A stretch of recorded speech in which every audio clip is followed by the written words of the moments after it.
खूप वेळा आपल्या असं लक्षात येतं, की काही कारणांमुळे शरीरात खूप काळ कफ बिघडलेला कफ साठून राहतो आणि तो कफ निघता निघत नाही आणि मग त्याच्यामुळे वेगवेगळे आजार होऊ शकतात. तर असाच जो बिघडलेला कफ शरीरात खूप काळ टिकून राहिला आहे, अशाने एक आजार होतो तो म्हणजे शरीराला कुठेतरी खाज येत राहते आणि त्याचं कारण कळत नाही आणि त्या खाजेबरोबर शरीराला दुर्गंधी येते किंवा घामाला दुर्गंधी येते. मग अशा वेळेस आपल्याला काही उपचार घरातल्या घरात करता येतात आणि हे उपचार करून बघायला हरकत नाही. तर यातील काही उपचार मी सांगून ठेवते. त्यातला एक म्हणजे रोज हळदीचं पाणी पिणे. म्हणजे 1 चमचा हळद आणि 1 ग्लासभर गरम पाण्यात मिक्स करून दिवसा कधीही तुम्ही ते प्यायलात तरी पण चालेल.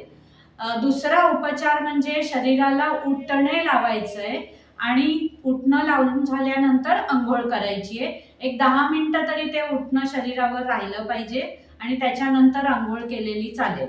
अंघोळ सुद्धा कोमट पाण्याने करायची आहे. खूप कडकडीत पाण्याने करायची नाहीये. साबण लावायची गरज नाही. साबण हा दिखावा आहे. त्याचबरोबरीने अजून एक तिसरा उपचार तुम्हाला करता येईल. तो म्हणजे शरीरात हे जे कफामुळे टॉक्सिन्स तयार झालेले असतात, ते आपल्याला शरीराच्या बाहेर काढणं अपेक्षित आहे आणि त्यासाठी आपण त्रिफळा चूर्ण 1 चमचा दररोज रात्री झोपायच्या अगोदर घेतलं, तर त्याच्याने शरीरातले टॉक्सिन्स निघून जायला मदत होते आणि त्याचबरोबर शरीरात गरज नसलेला कफ सुद्धा निघून जायला मदत होते. तर हे उपचार तुम्ही नक्की करून बघा आणि जर या उपचाराने तुम्हाला हवा तेवढा फरक जाणवला नाही, तर मग तुम्ही डॉक्टरांना नक्की भेटा.